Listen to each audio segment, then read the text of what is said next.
Meus queridos irmãos, que Jesus nos abençoe e guarde hoje e sempre. Contam as tradições históricas que Pitágoras, o grande filósofo e matemático grego, ouviu dizer que no Egito, entre os iniciados, se poderia aprender coisas muito significativas. Pitágoras não acreditava muito nisso. Ele não concebia que houvesse, lá no Egito, alguma possibilidade de alargar os seus horizontes inteletivos. Considerava-se uma mente excepcional, um homem mais do que bem dotado. No entanto, a sua curiosidade era muito expressiva e, por isso, deslocou-se ao Egito e submeteu-se a uma série de exames e verificações para que os sacerdotes pudessem estabelecer se ele poderia ou não participar do aprendizado iniciado. Aprovado, ofereceram a Pitágoras 3 anos de estudo. E ele, meio curioso, ofereceu-se pela primeira vez aos seus novos mestres e estarreceu-se diante daquilo que eles lhe apresentaram. Inicialmente, os sacerdotes lhe falaram sobre o universo, sobre o macrocosmo, sobre as estrelas. Falaram-lhe dos astros com uma intimidade incomum. Apresentavam-lhe números que ele desconhecia inteiramente, detalhes sobre o infinitamente grande, sobre aqueles bólidos extraordinários que percorriam o universo, e durante 1 ano aproximadamente, Pitágoras aprendeu tudo sobre o macrocosmo. Estrelas, sóis, universos, massa, número, grandeza. Em seguida, no 2º ano, falaram-lhe sobre a vida, sobre a evolução no planeta Terra, sobre a evolução de outros astros do infinito. Ele tinha a impressão de que aqueles homens eram viajores do espaço e do tempo. Conheciam com tanto detalhes as coisas todas, e a vida lhe foi desdobrada, desde o seu começo, através de informações totalmente desconhecidas. Terminado o 2º ano, Pitágoras sabia profundamente a respeito da formação da Terra, a respeito da formação da vida, do desenvolvimento do ser humano. E, finalmente, no 3º ano, eles lhe disseram que o homem não era apenas o composto orgânico. O homem era o binômio corpo-espírito. O espírito vivera antes daquele corpo. O espírito continuaria vivendo depois daquele corpo.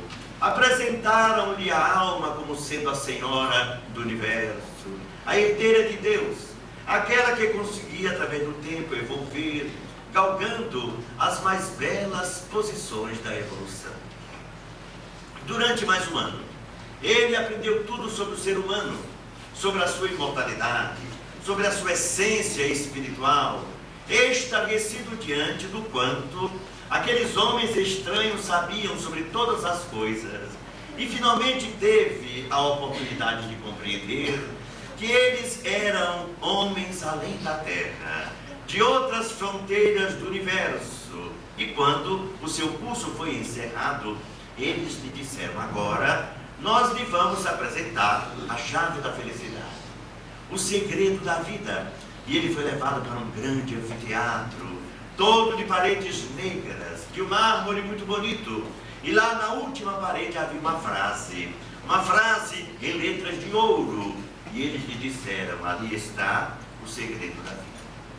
Pitágoras, sozinho, naquele grande espaço, demorou-se lendo esse pensamento. A alma é uma luz velada. Quando não cuidamos dela, escurece-se e extingue-se. Mas quando lhe deitamos o santo óleo do amor, ela brilha como a lâmpada imortal. Os sacerdotes, depois de tantas lições, de tantas informações, lhe diziam que o amor era a alma de todas as coisas, era a base da vida, era a sustentação do universo, era a resposta que o homem procurava para todas as suas indagações, para todas as suas dúvidas. No entanto, olhando em torno, Pitágoras não encontrava muita coisa que validasse o amor.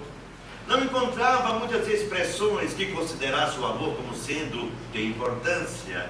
Até pelo contrário.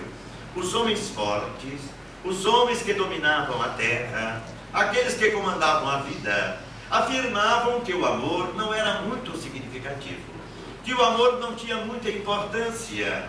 Com o passar do tempo, durante algum tempo, o amor continuou sendo considerado como algo inexpressivo, sem muito valor, sem muito significado. Os homens diziam que o amor era um sentimento frouxo, era um sentimento que dava insegurança, porque o homem verdadeiro não precisava amar, somente amavam os fracos. Por isso as mulheres e os escravos amavam tanto, porque as mulheres e os escravos não eram seres humanos, eram objetos, eram coisas. Em Roma, Sêneca se reunia habitualmente com seus pares para filosofar, e havia um tema muito interessante, que era uma discussão permanente entre aqueles mais notáveis pensadores: a possibilidade da existência da alma na mulher. Será que a mulher tem alma? Perguntavam-se e trocavam impressões, e tinham dúvidas, e concluíam quase sempre que a mulher não tinha alma, como o escravo também não possuía alma. Daí a fraqueza que tipificava a mulher e o escravo, daí porque eles amavam.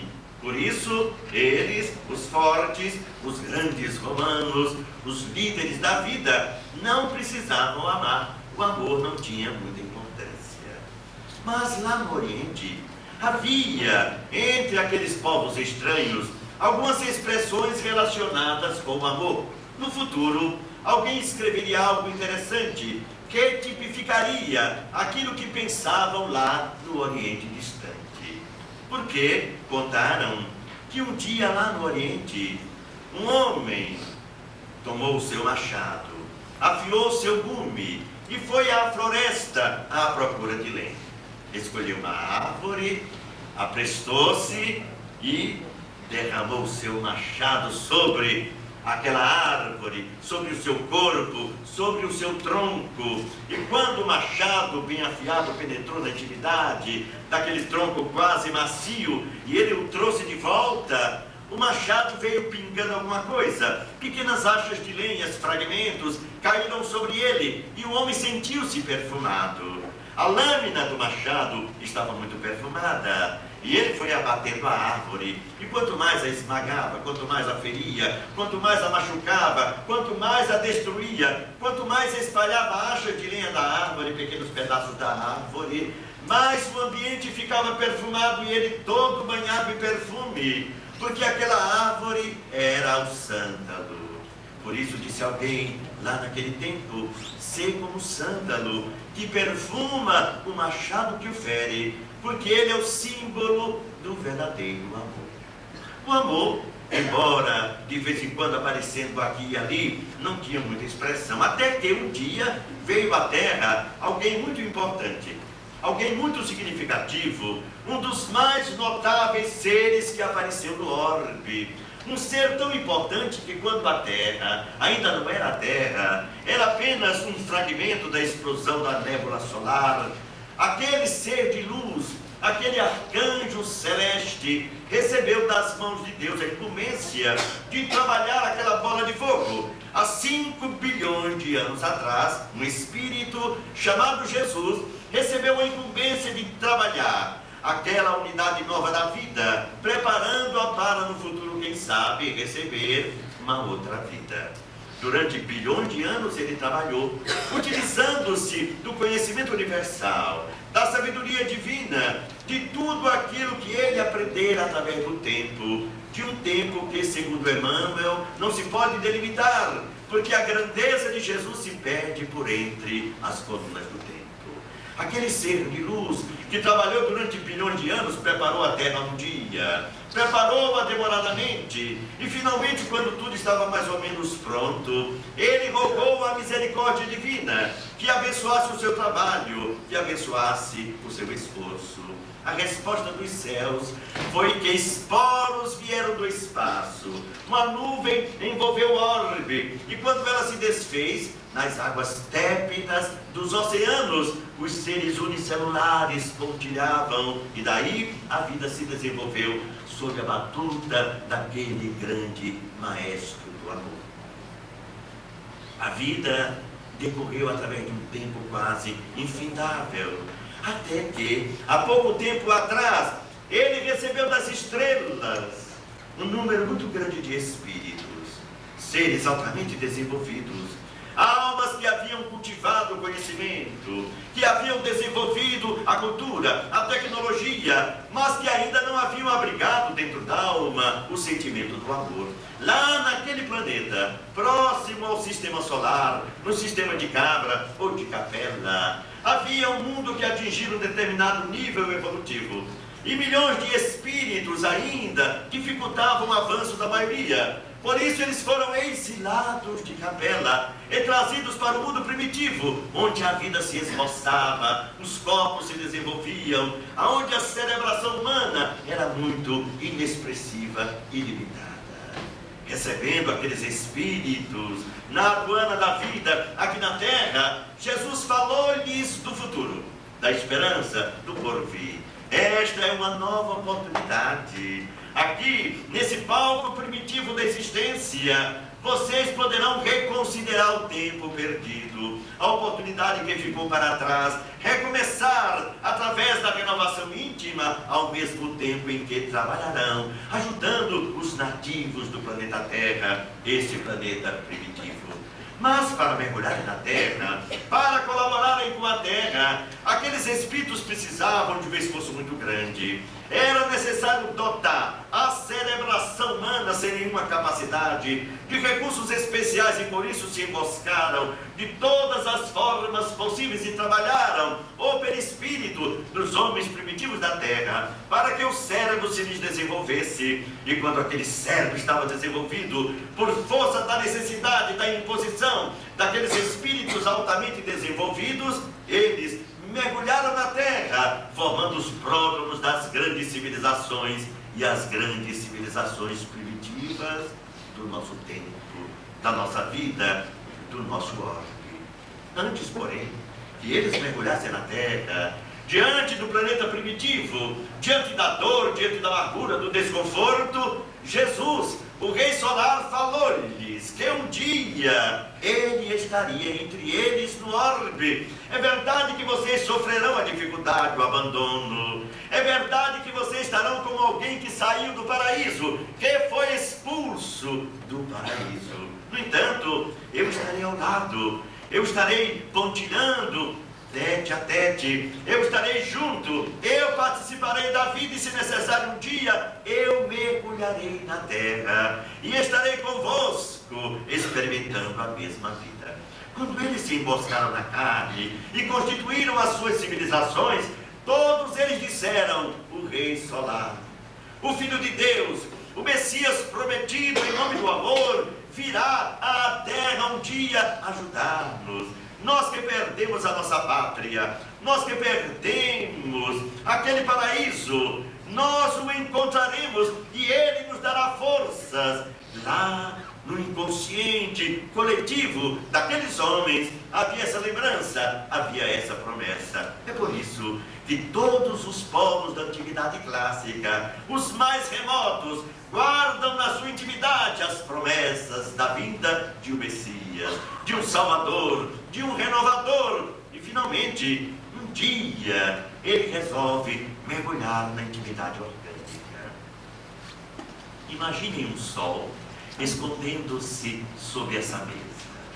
Imaginem um sol escondendo-se sob uma casa. a dificuldade de guardar tanta luz, tanta grandeza, a não ser que houvesse um amor muito grande, capaz de converter aquela grandeza, aquela luz divina, em simplicidade, em humildade. Diz Emmanuel que de vez em quando, ou habitualmente, na intimidade do sol se reúnem espíritos crísticos que tomam conta do sistema planetário. E lá na intimidade do sol, eles oram, magnetizando os raios do sol, que se derramam por toda a nossa galáxia, pelo nosso sistema planetário, levando a luz, levando o calor e levando também o magnetismo do amor, que sustenta o equilíbrio da vida nessas unidades estelares. Ele abandona as estrelas e mergulha na intimidade humana. Emmanuel afirma que durante 4 a 6 milênios aproximadamente, ele foi modificando a sua estrutura vibratória, foi diminuindo a sua grandeza espiritual, para que o homem pudesse estar com ele, para que ele estivesse ao lado do homem. E se emboscou no único povo capelino na terra, que era monoteísta, o povo hebreu.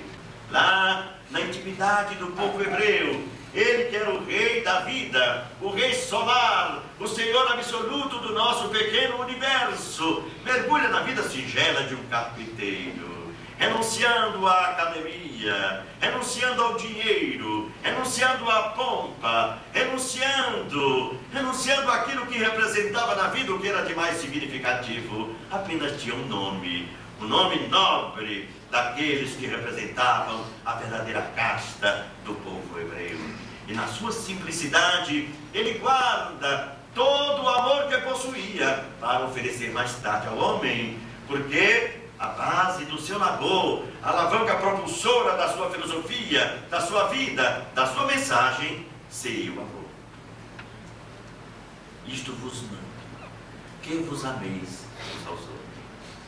Um dia, os sacerdotes o procuraram e lhe perguntaram ao Senhor qual é o primeiro e maior mandamento da lei. E ele respondeu: amarás o Senhor teu Deus de toda a tua alma, de todo o teu espírito e de todo o teu coração. Mas, aqui tendes um outro mandamento. Este é o primeiro e maior mandamento da lei. Mas aqui tendes um outro semelhante a esse: amarás o teu próximo como a ti mesmo. Amarás o teu próximo como a ti mesmo. E encerrou dizendo: toda a lei e todos os profetas se encontram contidos neste mandamento: amar a Deus sobre todas as coisas e ao próximo como a si mesmo. Ali estava o amor soberano, absoluto, a base do que era mais importante: amar a Deus e amar ao próximo. Toda a sua vida foi um hino de amor, um hino de bondade, um hino de esperança. Ninguém podia detê-lo naquele momento de perfumar a vida, como quando ele deixou o monte, cansado, no silêncio da noite, procurando repouso. E quando descia do monte, seguido pelos discípulos e pela multidão, ele parou, ele se deteve, porque alguém se ergueu das sombras, e ele notou imediatamente que era um leproso. Um jovem leproso, alguém que aparentava 25 anos aproximadamente, e que se erguia das sombras, com as marcas da lepra, as mãos deformadas, o rosto deformado, a roupagem típica do leproso. Jesus parou, os discípulos pararam e o povo também. E o jovem que estava de pé diante dele, naquela noite iluminada pela lua que se derramava generosa, beijando a todos, lembrou-se do seu ontem, de quando ele era um jovem de 16 anos, de 17 anos aproximadamente, e de como olhava a jovem Lia da sua aldeia lá no cimo do monte, apaixonara-se imediatamente pelos cabelos loiros, os olhos azuis, e pensava no futuro, no matrimônio, na vida em comum, no amor entre os dois e nos filhos que viriam. Ele era um pastor de ovelhas, e quando ficava sentado na montanha, tomando conta das ovelhas, e Lia chegava, ele lia os textos sagrados e dizia-lhe: um dia ele virá. Um dia ele virá à terra, o Messias prometido, o Filho de Deus, lia. Quem sabe nós o ouviremos, quem sabe escutaremos o seu verbo, nós dois, e os nossos filhos estaremos seguindo os passos do Filho de Deus. Ele pensava tanto nisso, até que ele foi crescendo forte, belo, e finalmente casou-se com a sua eleita, realizou o seu grande sonho de amor. E um dia ela lhe disse: eu estou grávida. Ele saiu correndo pela aldeia, gritando a todo mundo que ele ia ser pai, mas ao mesmo tempo notou no seu braço uma mancha estranha. Abriu as roupas e viu no peito uma outra mancha. Procurou o chefe da aldeia, que era exatamente o pai de Lia, e disse-lhe: Senhor, veja, o que se passa comigo? O homem olhou, afastou-se, amedrontado, e disse: saia, desapareça, vá para o Vale da Morte, em Jerusalém. Você está com uma doença. Que doença, Senhor? Você está leproso. O seu nome deve ser retirado do livro da vida. É como se você não existisse. Desapareça imediatamente. Ele saiu correndo, entrou na floresta próxima, mas não teve coragem de deixá-la no cimo do monte e buscar o Vale da Morte em Jerusalém, de onde ninguém mais poderia sair, que era o vale onde se encontravam os leprosos. Afinal de contas, ele amava tanto que aquele amor não poderia ser deixado de lado, e ficava por entre as árvores esperando que ela passasse. À medida que o seu ventre crescia, ele chorava, se desesperava e sorria de alegria, porque o seu filho chegaria em breve tempo, embora ele não pudesse tocá-lo. Lia soubera que ele se fora. Um dia ela desapareceu. Algum tempo depois ele viu por entre as árvores que ela passava, carregando uma criança nos braços. Era o seu filho. Ele chorava desesperado e tinha vontade de matar-se. Mas matar-se como? Aquele filho fora tão aguardado. E na sua mente alguma ideia estranha passou.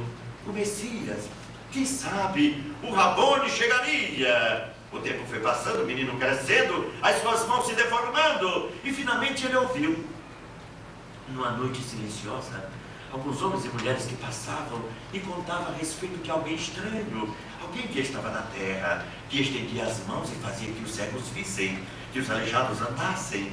Diziam até que ele havia ressuscitado morto, um tal de Lázaro, simplesmente dizendo: surge tâmbula, levanta-te, anda. E o morto ressurgiu do reino da morte. Era o Rabone, o Messias, diziam. A sua alma se inflamou. E quando ele ouviu dizer que o mestre, que o Messias, que o Rabone se encontrava lá nas fraldas do monte, falando para a multidão, ele esperou que a noite chegasse e desceu, rasgando-se nas pedras pontiagudas, esperando que ele descesse do outro lado da montanha.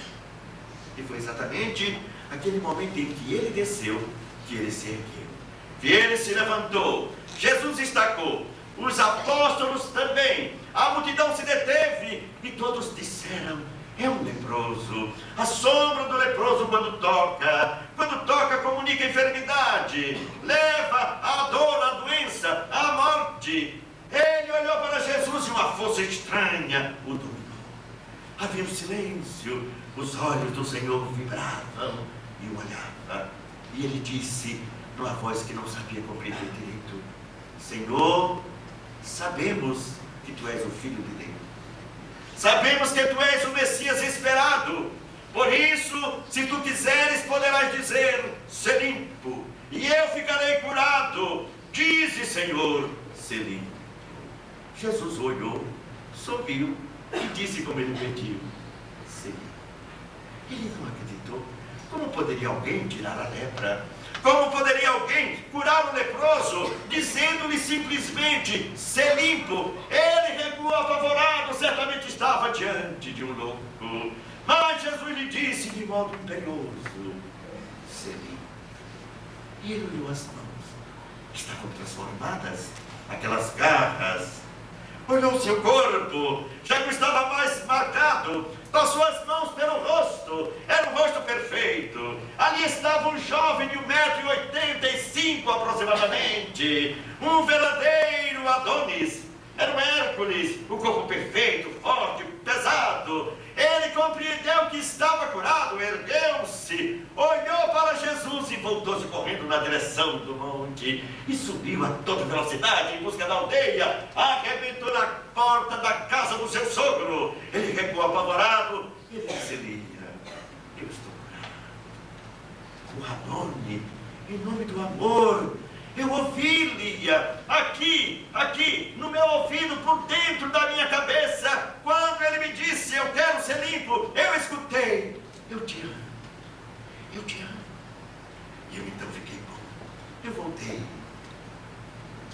Dizem as lendas que durante muito tempo, um homem e uma mulher, jovens, levando um menino muito bonito e forte pela mão, corriam as montanhas e pregavam em todas as aldeias a mensagem da boa nova, o advento de uma nova era, o reino do Senhor. Outra vez, foi uma mulher. Quando ela chegou, ele havia terminado de atender a multidão. Estava tão cansado, por isso os discípulos o cercaram. Eram fortes, cercaram o mestre, deram-se as mãos, fizeram um círculo para que ninguém o tocasse, nem o aborrecesse. E ela ali se encontrava cadaverizada, há 3 anos atrás sentindo um fluxo de sangue que não se deteve mais. Era a maldição que chegava, deixou a aldeia, deixou os filhos e saiu pela vida à procura de alguém que lhe restituísse a saúde, o equilíbrio orgânico, e não conseguindo, foi morrendo devagar, até que ouviu dizer que havia na terra o Filho de Deus. O Rabboni chegava, por isso resolveu encontrá-lo, e às escondidas foi procurá-lo, aqui, ali, adiante, alhures, até que o encontrou aquela noite, quando ele estava protegido pelos discípulos. Ela não tinha coragem de gritar: Senhor, ajuda-me, dá-me o teu amparo. Não tinha coragem, porque temia que as pessoas a olhassem e vissem que ele estava marcado pelo estigma. Ela tinha um fluxo de sangue que não se detinha, o corpo estava às vésperas da morte. Mas apoiou-se num braço forte, olhou aquele homem, a barba grande, espreguiçada, os cabelos leoninos caídos sobre os ombros. Diziam que o seu nome era Pedro, o discípulo preferido do Senhor. Os seus braços eram braços de Hércules. Ela encostou-se naqueles braços fortes e estendeu a mão para tocar no Senhor, mas não era possível. Ele estava longe. Pedro esticou o braço, recuou um pouco mais, trouxe-a de volta. E ela disse: meu Deus, o que será de mim? Nesse momento o vento começou a soprar, um vento mais forte, lá do lago próximo, um vento perfumado que foi crescendo mais violento. Os cabelos foram revoltos pelo vento, a fímbria do manto de Jesus também foi batida pelo vento, se ergueu. Ela estendeu a mão e tocou nele, a fímbria do manto do Senhor, e sentiu a vida, a vitalidade, a saúde retornar, o sangue que se detinha, as forças que voltavam. Estava completamente curada. Ela sorriu e saiu correndo. Enquanto isso, Jesus voltou-se para Pedro e lhe perguntou: Pedro, quem me tocou? Senhor, tantos estão à tua volta, tantos estendem a mão e tocam no teu corpo. Não, Pedro, alguém me tocou de modo diferente. Eu senti que uma virtude saiu de mim, Pedro. Quem me tocou? E Pedro olhou para Jesus e pensou: meu Deus, quem será este homem capaz de sentir uma virtude que dele saiu? Pedro voltou-se e ao longe uma mulher subia e acenava, como que agradecendo a bênção da vida que lhe fora devolvida. O amor de Jesus foi tão poderoso, tão extraordinário, tão notável, mas tão extraordinário, que depois que ele partiu, durante 300 anos, 300.000 almas foram sacrificadas, foram torturadas, embora apaixonadas. Ninguém foi mais quem convivia ao seu lado, quem ouvia o seu verbo. Quando ele chegou um dia a uma praça cansado, as crianças vieram em torno dele e os discípulos afastaram os meninos bulhentos que brincavam. Mas Jesus disse: deixai vir as minhas criancinhas, porque delas é o reino dos céus. Os discípulos deixaram Os meninos brincaram e se foram, mas um deles ficou. Teve um menino que não partiu, ficou ao lado de Jesus, acompanhou-o. Jesus tomou quase como filho, entregou-o à sua mãe para que cuidasse dele. O menino foi crescendo sob os cuidados de Maria, a mãe de Jesus. Jesus foi crucificado, Maria partiu, o menino com ela, e ele foi crescendo e um dia trasladou-se para a grande capital do mundo, para Roma. E lá ele foi feito prisioneiro, nas catacumbas romanas, quando ouvia alguém falar a respeito do seu rei, do seu mestre, a quem ele tanto amava. Porque o seu nome era Inácio, Inácio de Antioquia, como era conhecido. Inácio foi preso com outros seguidores de Jesus, com outros discípulos do mestre, foi colocado na masmorra, foi enfraquecido como tantos outros e finalmente foi levado para o circo. Era um dia especial de festa, porque haviam guardado leões trazidos da Numídia, ferozes, que estavam com fome, e no momento certo o imperador deu um sinal, as feras foram liberadas e os discípulos de Jesus, os cristãos que estavam no meio da arena, foram atacados pelas feras violentas, famintas, e foram mortos um depois do outro, despedaçados. Enquanto isso, Inácio, jovem, ajoelhado, colocava suas mãos em preces, fechava os olhos e oferecia-se a Jesus. Recebe-me, Senhor, no teu reino. Entrou em meditação. Subitamente, um silêncio estranho. Inácio abriu os olhos e olhou. Todos estavam mortos, despedaçados. Os animais ferozes e famintos estavam saciados, e havia alguns deles deitados em torno dele, como se estivessem dormindo, repousando, enquanto a multidão no circo romano olhava expectante aquela cena insólita. Um homem vivo, cercado pelos animais mais ferozes. E os animais não faziam nada, não tomavam nenhuma providência, não mordiam Inácio, nem o matavam. Dizia a lei que se alguém fosse preservado no momento dessa natureza, deveria ser libertado. E o povo pede ao imperador que liberte aquele homem, que não foi aceito pelos animais, que não foi morto. E por isso, Inácio deveria ser libertado. Quando ele ouviu o povo gritando que o imperador deveria libertá-lo, ele orou e disse: Ah, Senhor, por que não me aceitas?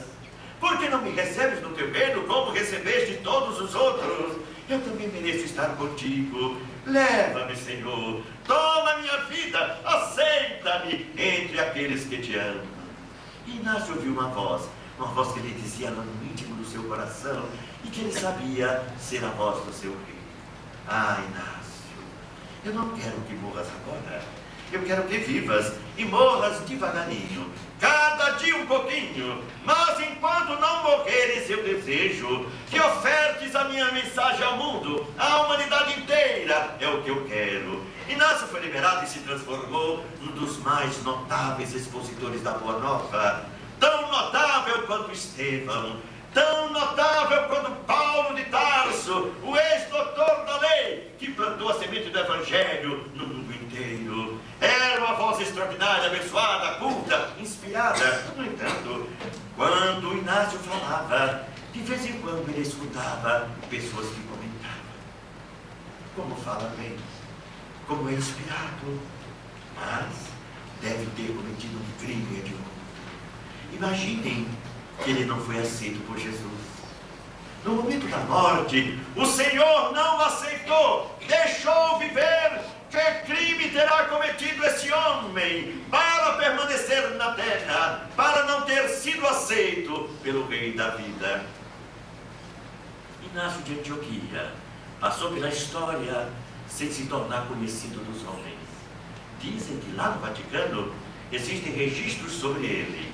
E no mundo espiritual, por isso, de vez em quando, os espíritos soltam mensagens, impressões a respeito desse homem que amou tanto e ajudou Jesus a implantar na terra o cristianismo. Os séculos se passaram, correram através do tempo, e finalmente a mensagem cristã foi trazida de novo à terra em 1857.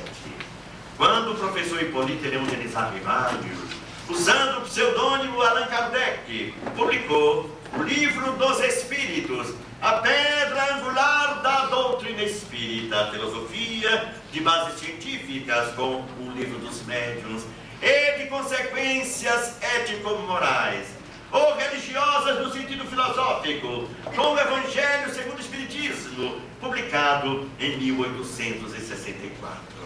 É exatamente nesse livro, no terceiro livro, em 1864, que Lázaro escreve numa mensagem inesquecível, quando Jesus pronunciou a divina palavra amor. Os povos sobressaltaram-se e os mártires, ébrios de esperança, desceram ao circo. A mensagem do amor se encontrava ainda na face da terra, porém galvanizada por uma série de ideias estranhas. Havia um sopro renovador no pensamento humano. Era a renovação intelectual da terra, era a redescoberta do conhecimento. Aqueles movimentos extraordinários que abominavam a religião. Ela é o ópio do povo, afirmavam. Não permite evolução, crescimento, não permite a libertação. Alguém chegou à ousadia de na cátedra afirmar, em nome da nova ciência, o ser humano é tão somente um turbilhão de alterações químicas e moleculares. Não existe Deus, não existe espírito. O homem é o seu cérebro, o homem é a sua razão, o homem é o seu pensamento. Não existe nada antes do berço, não existe nada depois do túmulo. Mas a filosofia espírita ali se encontrava, afirmando o contrário. O homem vivia antes e viveria depois. O homem continuaria evolvendo, em busca da felicidade, em busca do progresso, em busca da perfeição. Almas notáveis se aliaram àquela mensagem. O pensamento revolucionava a terra, reconduzia o homem para o verdadeiro sentido da vida. A vida era não somente a experiência física, mas a experiência física em busca da felicidade espiritual, porque o verdadeiro habitat da alma era na erraticidade, era o mundo espiritual, onde despojado do corpo, ele era inteiramente livre, o herdeiro de Deus, com todos os talentos que a divindade lhe oferecia. A mensagem do amor que a doutrina espírita preconizava era muito diferente da visão que a humanidade tinha da vida. Era o materialismo de toda a natureza que tomava conta da cátedra. E por isso os homens afirmavam a inexistência de Deus, o início de uma nova era, a era do materialismo, a era do corpo, a era da razão, a era do bom senso, a era da lógica. A tecnologia se esboçava a partir do momento em que o átomo era redescoberto. Aquele mesmo átomo que no passado fora considerado tão inexpressivo, agora abria as portas para um avanço fantástico da humanidade, à medida que o homem descobrisse o significado profundo das coisas e ampliasse os seus horizontes. A doutrina espírita preconizava o advento do cristianismo outra vez à terra. Eu não vos deixarei órfãos, eu pedirei ao meu Pai, e Ele vos mandará um novo Consolador, que vos recordará todas as coisas que vos tenho dito, que vos falará de outras que não podeis compreender por enquanto, e Ele ficará convosco para sempre.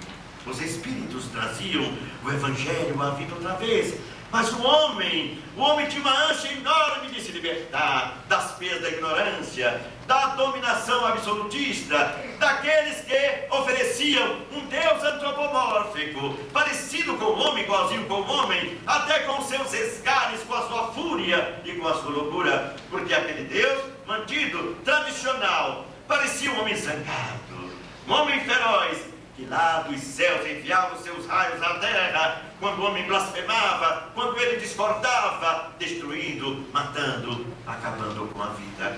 O Deus apresentado pela doutrina espírita era diferente, não se parecia com o homem, porque a vida do universo não tinha nada a ver com o homem. A vida humana era um tipo de vida de um planeta pequeno, que girava em torno de uma estrela pequena, que era uma estrela de quinta grandeza, como era o Sol, porque uma estrela de primeira grandeza, como Betelgeuse, tinha um volume 113 milhões de vezes maior do que o Sol, e Canopus era 40 mil vezes mais brilhante do que o Sol.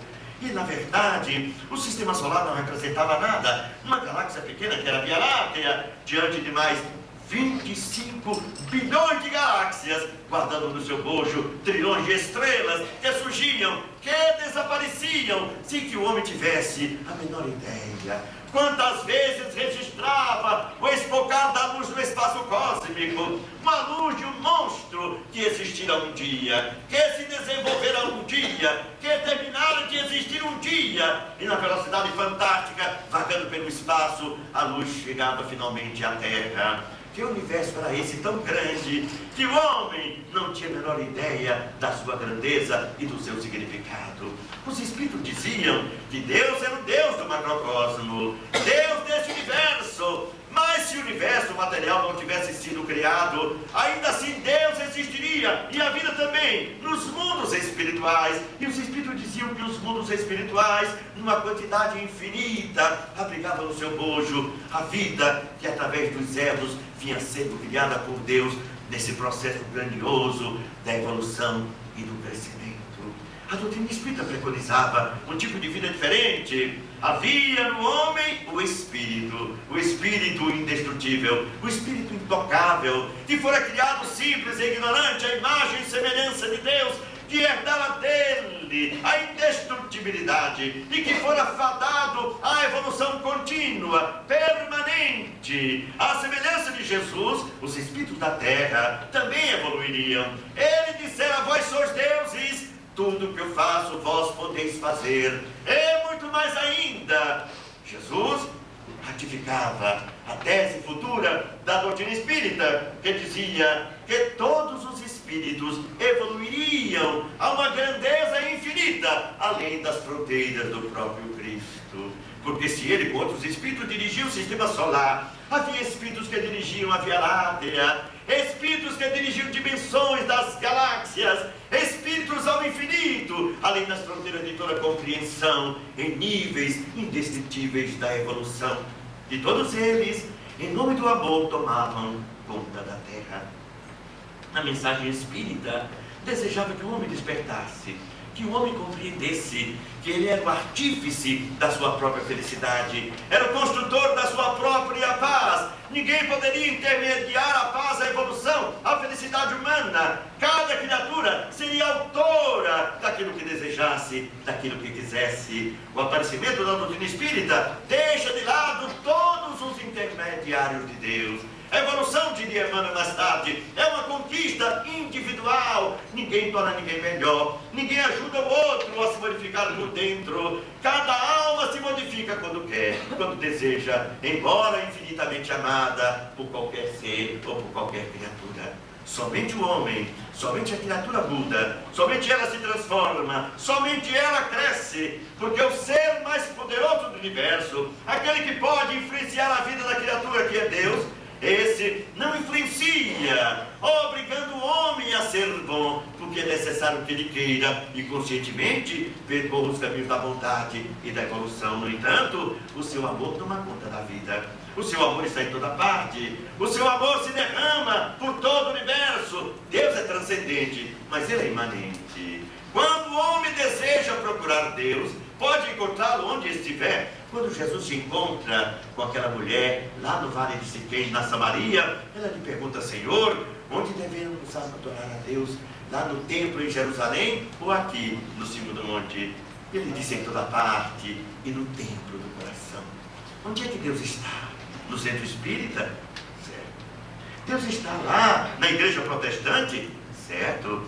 Deus está na igreja católica? Certo. Deus está no circo? Certo. Ele está no palco de guerra? Certo. Está no lupanar? Certo. Está junto com aquele que comete crime? Certo. Onde é que Deus não está?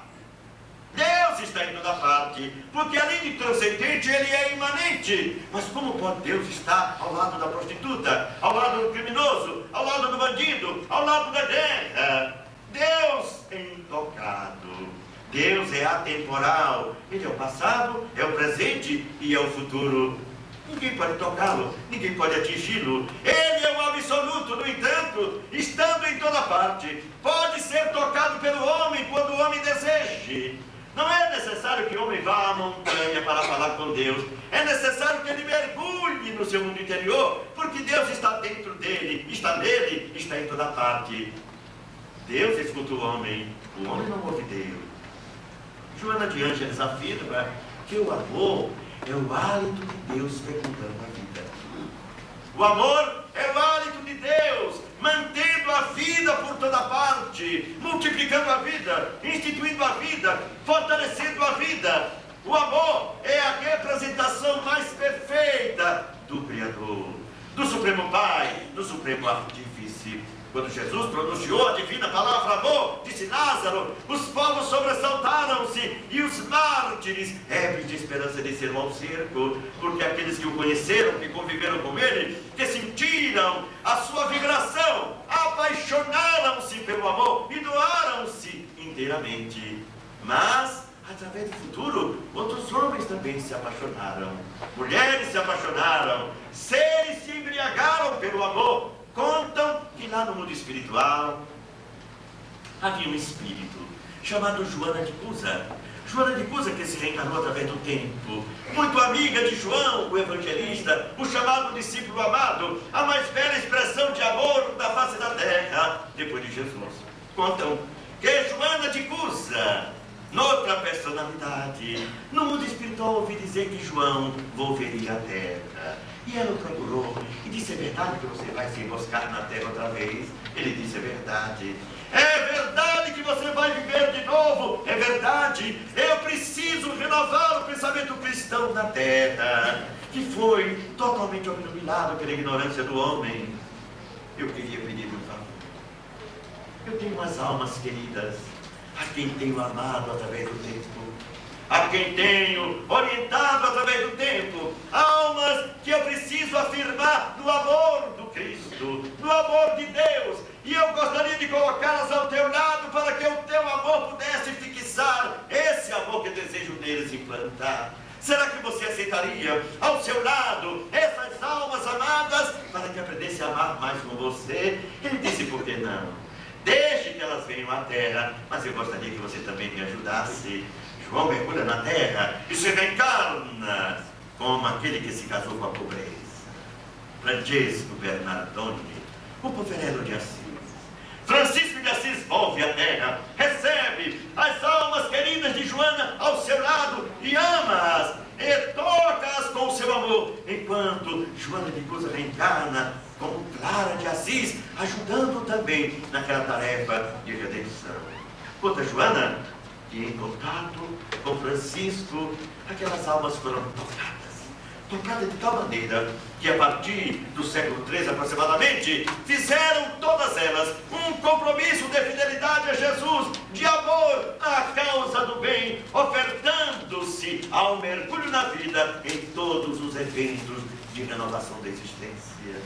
Quando mais tarde Joana de Cusa ouviu dizer que se preparava a vinda do Consolador prometido, ela foi aos engenheiros siderais pedir que os seus amores também mergulhassem naquele evento transformador, naquele movimento revolucionário, no primado do espírito, no primado da alma. Os engenheiros siderais aceitaram e ela fez renascer ao lado de Kardec, antes com ele e depois aquelas almas mantidas pelo seu amor, para que elas ajudassem a terra no redespertar em busca da verdade. Francisco amava de tal forma, amava de tal maneira que impregnava as coisas. Um dia ele ouviu dizer que a sua igreja ia ser demolida, por isso ele procurou o Papa, procurou o Vaticano, procurou seu pai. Ele foi com seus amigos, os seus irmãos, que eram chamados de animais, tinha o nome do irmão Leão, irmão disso, irmão daquilo, e Francisco saiu à procura do Vaticano. O Vaticano estava em festa, sua santidade abrira as portas do palácio e recebera representantes de toda a terra, cabeças coroadas, os togados da igreja, e em homenagem aos seus visitantes, ele estava recebendo a miséria humana. Quem houvesse a vivido a experiência da dor, aquele que tivesse alguma reclamação, o que precisasse pedir alguma coisa, sua santidade, o Papa receberia aquele que quisesse fazer alguma reivindicação, e todos veem desfilar diante daquela cadeira gloriosa, daquele homem tão bem vestido, culto, elegante e rico, os homens pobres, até que finalmente o Papa viu murmúrios, algumas discussões, e perguntou do que se trata. E o servidor disse: ah, Senhor, são mendigos, são homens estranhos, mal cheirosos, que querem falar com sua santidade, nós os expulsamos. Ele disse: não, por favor, deixem que venham. Aqueles homens eram Francisco e os seus seguidores. Eles se aproximaram do Papa, se aproximaram de sua santidade. Os visitantes observaram aquela cena. Francisco estava tomado pelas febres, os olhos esbugalhados e vermelhos, cansado, as vestes rasgadas. Aproximou-se do Papa, deitou-se diante dos seus pés e disse: meu pai, querem fechar a minha igreja? A igreja que eu construí para os pobres, para os miseráveis, para os leprosos, para aqueles que ninguém deseja amar. Ah, meu pai, querem fechar a minha igreja? O Papa não ouviu direito, por isso ele deixou a sua cadeira de ouro, desceu as escadas, aproximou-se daquele mendigo, daquele homem miserável e sujo, tomado pelas febres, que estava deitado no seu mármore raro, e os ouvidos todos ficaram apurados, os olhos se voltaram para aquele fato. O Papa aproximou-se de Francisco, e os seus olhos olharam os olhos do Papa. Ele disse: Senhor, querem fechar a minha igreja? E o Papa foi tomado, foi envolvido por uma vibração, por um magnetismo estranho. Jamais experimentar aquele sentimento. Era como se a sua alma fosse desnudada. Era como se o amor imenso tomasse conta da sua vida. Ele olhou Francisco e viu neles, naqueles olhos, a verdade. E Francisco disse: meu pai, ajude-me, não deixe que feche a minha igreja. Eu tenho rogado a Ele, o nosso Senhor, que nos permita continuar aqui na terra servindo a dor humana. O Papa olhou, aproximou-se e disse-lhe quase ao ouvido: meu filho, ninguém fechará. E eu te peço, você que ainda pode falar com Ele, você que ainda conversa com o Senhor da vida, você que o escuta, peça-lhe que nos abençoe, nos proteja, a nós que nos distanciamos dele. Peça. E Francisco se foi. Esquecível, uma mensagem de amor, criando a ordem dos frades menores, voltados para a pobreza e que amavam profundamente. Nos dias modernos, uma jovem educadora, freira, saindo do seu colégio lá em Calcutá, viu na rua um monte de cadáveres. E no meio dos mortos havia um homem vivo, que ali fora lançado sem estar morto. Ficou tão tocada, mas tão tocada, que alugou, com seu pequeno salário de freira e professora, uma casa singela nos arredores da cidade, e levou aquele semi-morto para casa, e tomou conta dele, e banhou, até que ele morresse. E ela teve uma ideia, foi ao Papa e pediu-lhe para criar uma ordem, a Ordem das Missionárias da Caridade, voltada para ajudar os pobres mais pobres, os miseráveis, aqueles que ninguém quisesse mais ajudar. O Papa deu-lhe a autorização e ela criou a Ordem das Missionárias. Ela e muitas das suas alunas da alta sociedade, ali de Calcutá, que viram o seu trabalho, começaram a ajudá-la. E ela criou o seu trabalho, a sua casa, amparando os miseráveis. Um jornalista inglês ouviu falar daquela mulher, do que ela fazia, do que ela realizava, e por isso foi ver e disse: senhora, eu queria passar um dia inteiro aqui nesta casa para analisar o que é que vocês fazem. Madre Teresa de Calcutá lhe disse: pois fique à vontade. Ainda era tão jovem. E o jornalista famoso ficou ali observando, anotando. Não acontecia nada. Havia 3 leitos miseráveis na casa, limpos, é verdade, mas não havia ninguém. Quase ao entardecer, alguém chegou correndo e disse alguma coisa ao ouvido de Madre Teresa. Ela sorriu, disse alguma coisa para 3 monjas que estavam ao seu lado. Elas sorriram e começaram a cantar. E ele pensou: será que está acontecendo? Subitamente chegou uma maca, e na maca havia um homem que tinha as marcas da lepra, um homem que vomitava sangue, era um tuberculoso com hemoptises repetidas, todo sujo. Madre Teresa cantando e sorrindo com as suas colaboradoras, banharam aquele homem, mudaram-lhe a roupa, colocaram-no na cama, envolveram-no com um lençol muito branco. Ela ajoelhou-se ao seu lado, tomou as suas mãos e começou a beijá-las. Beijou-lhe a testa, o rosto, a boca entumecida pela lepra. E o jornalista olhou e disse: Madre, o que é que está acontecendo? Eu não estou entendendo. Este homem estava morrendo, estava no monturo de cadáveres, e a senhora o coloca aqui, e canta, e sorri, e festeja. A senhora deveria estar na rua dizendo a este povo que não pode haver uma miséria desta natureza. Como é possível lançar um homem doente como se estivesse morto, abandonado vivo no monturo de cadáveres? Por que a senhora não vai às ruas gritar e pedir ao povo que reaja contra esta administração absurda? Ela disse: eu não compreendi. É isso que estou lhe dizendo? Ela disse: mas o senhor não me entendeu? Eu disse: entendi. Ela disse: não, o senhor não me entendeu direito. Olhe. E ele olhou. Aproximou-se do doente. Quem sabe era o rosto conhecido de algum político famoso, de algum sacerdote importante, de alguém que houvera chegado do Ocidente, mas não reconheceu nenhum rosto famoso, ninguém importante. Era um homem comum, um nativo da Índia, a tez morena, os cabelos escuros escorridos. Madre, ela disse: olhe, veja, olhe direito. E ele olhou. Ela disse: não está vendo? Veja.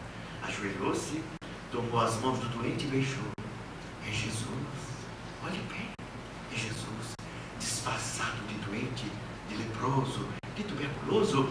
É Jesus que nos honra com a sua presença. Ele visita a nossa casa, disfarçado de dor e miséria. Veja, é Jesus. Por isso nós sorrimos, por isso nós cantamos. Quando o Mestre chega, nós só podemos sorrir diante da honra de visitar o nosso lar humilde e miserável. É Jesus, veja.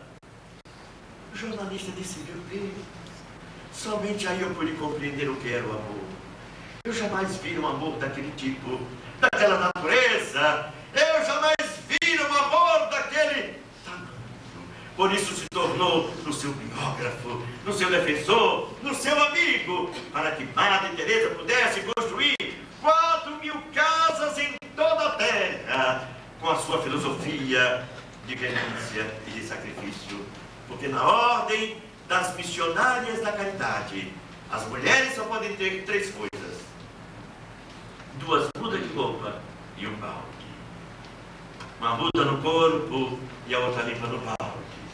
Quando a do corpo suja, lava-se a do corpo e veste-se a do balde. É a única coisa que elas podem ter: um balde e 2 mudas de roupa. É o único que elas podem ter. Ali estava uma mensagem de amor diferente. Madre Teresa de Calcutá parte para o mundo espiritual, e quando chega no mundo espiritual, diz Joana de Ângeles, pergunta lá na imortalidade: ela já despertou? E os espíritos lhe perguntam: quem? Esse Lady Diana, a princesa, já despertou? Por quê, madre? Porque ela foi minha grande amiga. Ela me ajudou a amar. Ela me ajudou a tomar conta dos miseráveis, dos vencidos, dos doentes, dos enfermos. Eu quero despertá-la, agradecer-lhe pela oportunidade que me deu, ajudando-me a servir. E foi procurar a Lady Diana, que estava adormecida depois do seu acidente. Tocou-lhe a fronte de leve e disse-lhe ao ouvido: minha filha, aqui está sua amiga, desperte. Dizem que a princesa sorriu antes de despertar. Abriu os olhos e disse: madre. As duas se abraçaram. Madre Teresa, segundo Joana, é Maria de Magdala, que volta à terra para amar de tal forma que o seu amor pudesse tomar conta da vida, modificando a existência. O amor está em toda parte, mas hoje também, até no meio dos espíritas. Imaginem que alguns homens procuraram Chico Xavier. Lhe disseram: Chico, nós estamos com uma campanha notável. Qual é a campanha? Você sabe que é muito importante a reencarnação.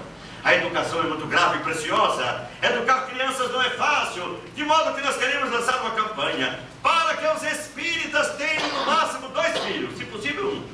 Porque aí educa bem. Você dá curso de taekwondo, dá curso de capoeira, dá curso disso, dá balé, dá berimbau. Você pode fazer tudo pelo filho, de modo que ele pode crescer mais ligado ao bem, à verdade, à vida. O que é que você acha, Chico, dessa campanha? Ele disse: que beleza, meu filho, que campanha bonita, ter 2 filhos, um filho só, Deus lhe abençoe. Você concorda? Por que, Chico? Porque eu tenho pedido a Jesus para voltar mulher noutra vida. Eu quero ser mãe de 5 espíritos umbralinos. Aí os confrades: mas Chico, logo os 5 espíritos umbralinos? Ele disse: porque o que menos se dá aos filhos é o amor. A gente quer que eles sejam doutores, que sejam ricos e que sejam poderosos, que falem vários idiomas, que estudem nos Estados Unidos da América do Norte, mas nós não lhes damos amor, não lhes ensinamos o que é o amor, não os ensinamos a amar a pobreza, a ceder, a renunciar, a servir. Nós só ensinamos o amor do mundo, esse amor imediato, que gosta de receber em troca. Por isso, eu gostaria de amar 5 espíritos terríveis umbralinos. Mas Chico, o que é que você vai conseguir amando 5 espíritos umbralinos numa única reencarnação? Eu sei. Eu tenho certeza que eles não vão mudar. No entanto, eu tenho certeza que o meu amor vai penetrá-los e vai ficar dentro deles como uma semente. Quando eles voltarem para o umbral, ou quando voltarem à terra, num dia em que se emocionarem, o meu amor se arrebentará dentro deles e será uma árvore imensa com muitos frutos. Um grupo foi visitado lá do Rio Grande do Sul. Sabe como é os espíritas lá daquela caravana?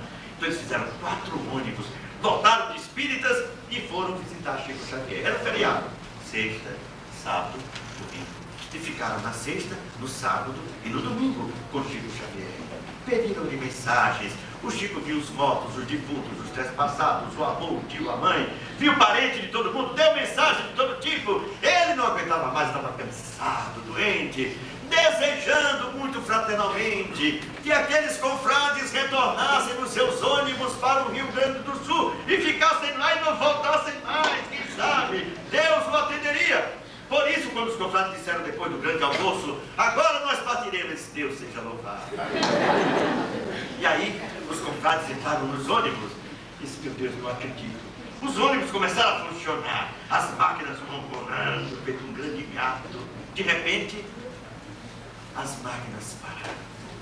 O chefe da caravana desceu do primeiro ônibus, os outros ônibus abriram as portas, o povo desceu de novo, Chico, não acredito. Assim é demais. Então, o guia espírita da caravana disse: Chico, nós não vamos embora sem a última mensagem. Mas, meu filho, eu já dei mensagem na sexta, no sábado e no domingo. Eu já escrevi, já falei, já descrevi, já saiu perfume. Eu já dei mensagem de todo jeito, eu não aguento mais, eu estou cansado, pelo amor de Deus. Me deixe repousar. Não, de modo nenhum. Nós queremos a última mensagem. Está muito bem. Começou, não? Faz favor, Sheila. Havia naquela caravana uma jovem chamada Sheila. Aí disse: vem cá, Sheila. O Chico. Aí a Sheila veio. Eu posso me despedir de você com uns beijinhos? E Sheila disse: pode. Aí ele fez assim. Aí o Chico disse: mas tem lugares que em vez de 2 beijos dá 3.